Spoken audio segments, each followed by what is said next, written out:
Hello everyone, good evening. Welcome to GSS Code. This is Ajay Shah. So again, let's start the discussion of 10 MCQs. And again, today also we are going to discuss all the MCQs from economics. And since economics is a very massive subject in the UPSC prelims examination, so we have covered this economics in a very comprehensive manner as far as current affairs is concerned. So this is the first question for you, and the first question is about this Khurja-Bed scheme, which was in news recently.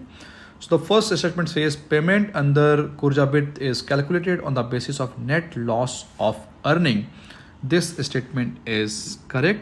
The second says the policy provides for a short time work allowance called Khurja-Bed Guild, which partially compensates for lost earnings during uncertain economic situations. This statement is also correct. Both statement 1 and 2 are correct here. Fine. So now some validation. So what is this Khurja-Bed scheme? So Khurja-Bed is basically a German term and it means short work. The policy provides for short time work allowance called Khurja-Bed Guild, which partially compensates for lost earning during uncertain economic situation.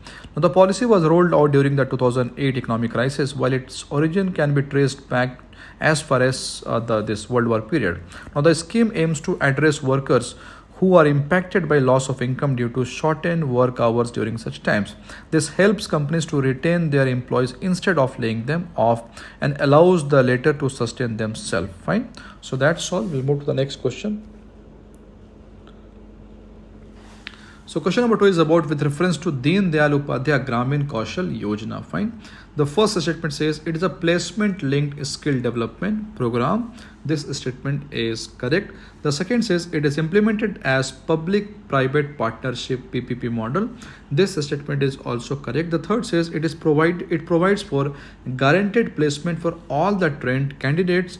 This statement is wrong because it provides for the guaranteed placement for at least 75% trained candidate. That means it might be 100%, but at least 75% is mandatory. So statement number 3 is correct. 1 and 2 are correct. Option number A will be the correct answer here. Now some validations. You must have heard about this Deen Dayal Upadhyaya Gramin Kaushal Yojana. So it is a placement linked skill development program which allows skilling in a PPP model and assured placement in regular jobs in an organization not owned by the skilled person. Now guidelines for the scheme mandate state governments to take up skill training projects with corporate social responsibility funding. Now let us see some of the features. So it basically enables poor and marginalized to access benefit. Then inclusive program design is there, then shifting emphasis from training to career progression, then greater support for placed candidates, and at last enhancing the capacity of the implementing partner, and also regional focus is there in this scheme. That's all. Now question number 3 is on swap ratios. Fine. The first statement is it is an exchange ratio which is often used in instances of merger and acquisition. This statement is correct. The second says to calculate swap ratio, companies analyzes only two financial ratios such as book value and earnings per share. This statement is wrong because to calculate the swap ratio, companies analyze financial ratios such as book value, earnings per share, then profit after tax and dividend spreads, as well as other factors such as reasons for merger or acquisitions. The third says the current market prices of the target company and the acquiring company's stocks are compared along with their respective financial situations. This statement is correct. 1 and 3 are the correct answer here. So option number A will be the correct answer. Now some validation. So what is the swap ratio? So swap ratio is a ratio at which an acquiring company will offer its own shares in exchange for the target company's shares during a merger or acquisition. In this, the current market prices of the target and acquiring company's stock are compared along with their respective financial situations. Now, why this was in news? Because 8 state-owned banks have announced swap ratios for the proposed merger. That's it. So this question number 4 is a very interesting question. This question is from circuit breakers in stock market. Now the first statement says they are also called collar and are triggered to prevent market from crashing. This statement is correct. The second says when triggered, these circuit breakers bring about a coordinated trading halt in all the equity and equity derivatives on market nationwide. This statement is also correct. Both statement 1 and 2 are correct. C is the correct answer here. Now, what is this circuit breakers in stock market? So, they are also known as collar and are triggered to prevent markets from crashing, which happens when market participants start to panic induced by fears that their stocks are overvalued and decide to sell their stocks. They temporarily halt trading of prices, rapidly move outside of predetermined bonds. Now, the system of circuit breakers has been revised several times based on the feedback from the past crises. Now, why this was a news? Because recently a circuit breaker was triggered in the Indian stock markets for the first time since 2009, as indexes plunged more than 10% and halted the trading for 45 minutes. That's all. So this question is on additional trade tier 1 bonds. So the first says these bonds have maturity period of 3 years. So this statement is wrong. The second says individual investors too can hold these bonds. This statement is correct. Fine, because this okay, we will see in the explanation. The third says the issuing bank cannot call back the bonds or repay the principal after a specified period of time. This statement is wrong. Fine, because these bonds are perpetual and carry no maturity. So only one is the correct answer here. So which will be the correct answer here? Sorry, only it's option statement number 2 is correct here, so B will be the correct answer here. Now some validation. So what is this additional tier 1 bonds? So these are the types of unsecured perpetual bonds that banks issue to shore up their core capital base to meet Basel III norms. Now these have higher rates than the tier 2 bonds, and these bonds have no maturity date. The issuing bank has the option to call back the bonds or repay the principal after a specified period of time. Now, the attraction for investors is higher yield than secured bonds issued by the same entity. Now, individual investors too can hold these bonds, but mostly high net wealth individual opt for such higher risk, higher yield investment. That's all. Now, question number 6 is on input tax credit that was recently challenged in High Court.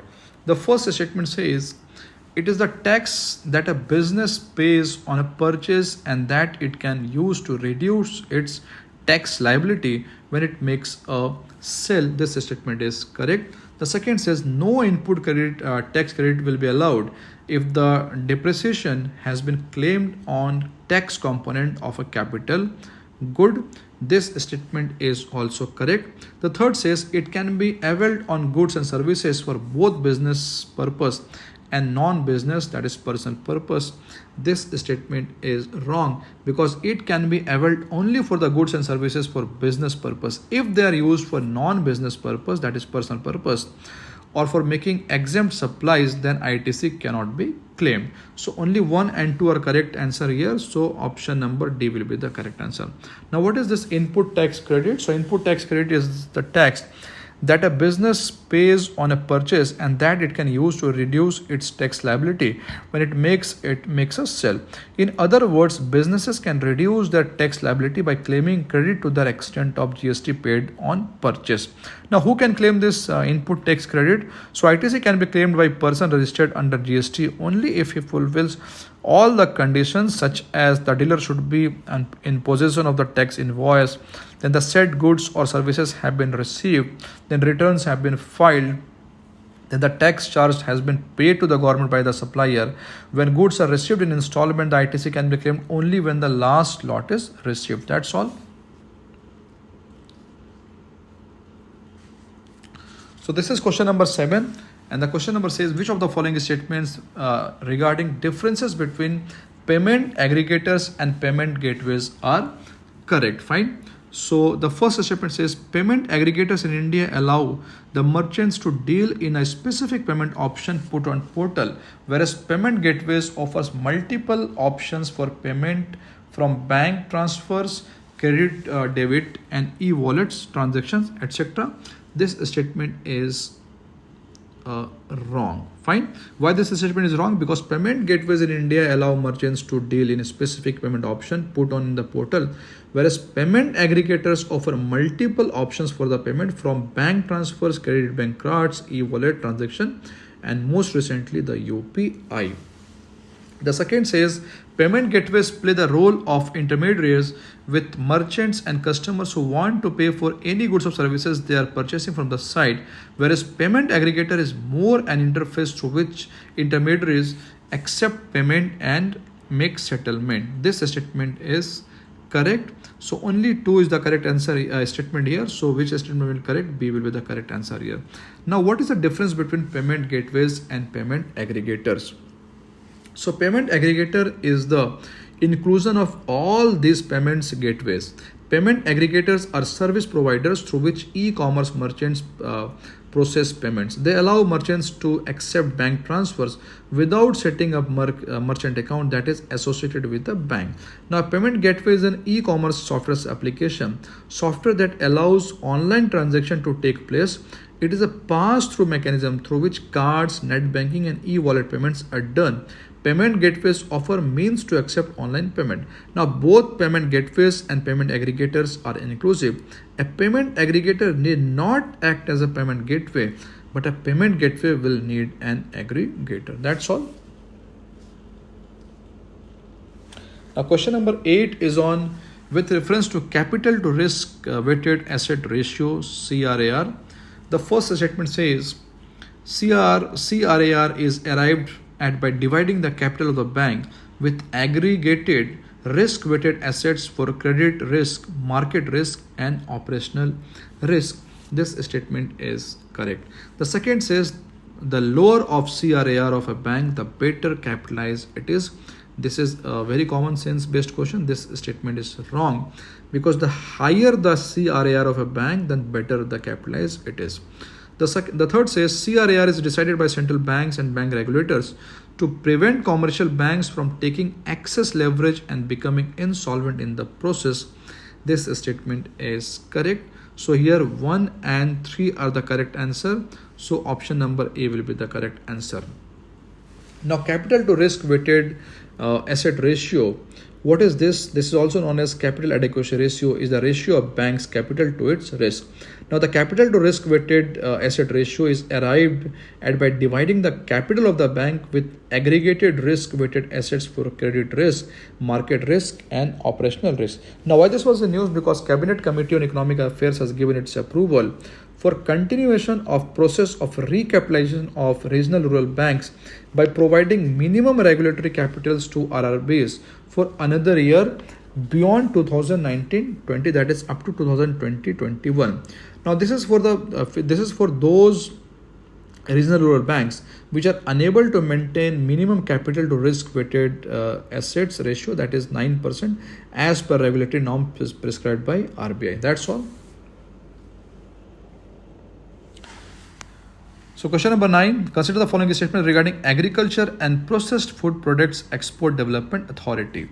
The first says it has been entrusted with responsibility to monitor import of sugar.